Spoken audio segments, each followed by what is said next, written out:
വിശുദ്ധ ഖുർആനിലെ അള്ളാഹുവിന്റെ റസൂലിനെ അള്ളാഹു യാ നബി അല്ലാഹ് യാസീൻ ഹാമീൻ എന്നുള്ള വാക്കുകൾ കൊണ്ടാണ് റസൂലിനെ ബഹുമാനത്തോടു കൂടി അള്ളാഹു വിളിച്ചിട്ടുണ്ടെങ്കിൽ, ഇപ്പുറത്ത്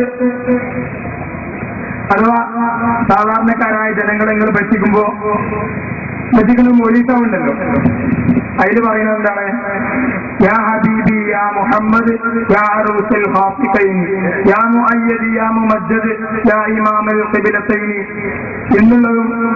അപ്പൊ അള്ളാഹു വിളിച്ച് യാ നബി അല്ല യാസീൻ ഹാമി എന്നുള്ള ബഹുമാനസൂചകമായ വാക്കുകൾ കൊണ്ടാണ് അള്ളാഹ് നബിയെ വിളിച്ച് യാ ഈസ യാ മൂസ യാ ഇബ്രാഹിം എന്നവർ മാത്രം വിളിച്ചിട്ടുള്ളൂ. അല്ലാതെ നബിയെ യാ മുഹമ്മദ് എന്ന ആ ബഹുമാനമല്ലാത്ത സൂചകമായ വാക്കുകൾ വിളിച്ചിട്ടില്ല.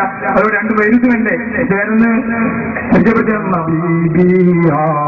മുഹമ്മദ് യാ റൂസൽ ഖാഫിഖൈൻ യാ മുഅയ്യദ് യാ മുമജ്ജദ് യാ ഇമാമൽ ഖിബ്ലതൈൻ.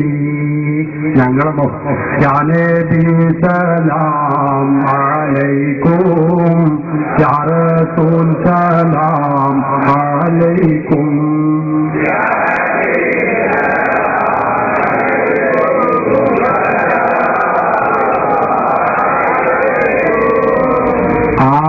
വഴിയിൽ പറയുന്നത് ഞങ്ങളെ അശറഫൽ ഷറഫലന മൗലിലുള്ള അശറഫ ബഹിതിയിൽപ്പെട്ടതാണ്. അതിൽ പറയുന്നത് ഒരു പന്തികേടുമില്ല. അതിൽ പറയുന്നതൊക്കെ ഹബീബായ റസൂലുള്ളാഹി സ്വല്ലല്ലാഹു അലൈഹി വസല്ലം തങ്ങളുടെ വിശേഷണങ്ങളാണ് പറയുന്നത്. അപ്പൊ ഓരോ വിശേഷണവും അതിന്റെ ഭാഷാപരമായ അർത്ഥം ചിന്തിച്ചുകൊണ്ടും വെച്ചുകൊണ്ടുമാണ് അതിലുള്ള ഈരടി. യാ ഹബീബി, ഹേ ഇഷ്ടപ്പെട്ടവരായ നബിയേ. യാ മുഹമ്മദ്, മുഹമ്മദ് എന്ന നാമം എന്ന് ഉദ്ദേശിച്ചുകൊണ്ടല്ല, അതിന്റെ ഭാഷാപരമായ ലുഗവിയായ മായ. ഓ ഏറെ പ്രശംസിക്കപ്പെടുന്നവരെ ഇതാണ് അതിന്റെ അർത്ഥം.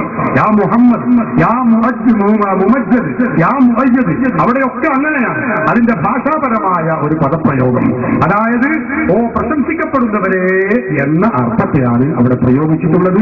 അല്ലാതെ നബി സല്ലല്ലാഹു അലൈഹി വസല്ലം തങ്ങളുടെ നാമം എന്ന നിലക്കല്ല. അത് മനസ്സിലാക്കുമ്പോൾ യാതൊരു പന്തികേടും ഇല്ല.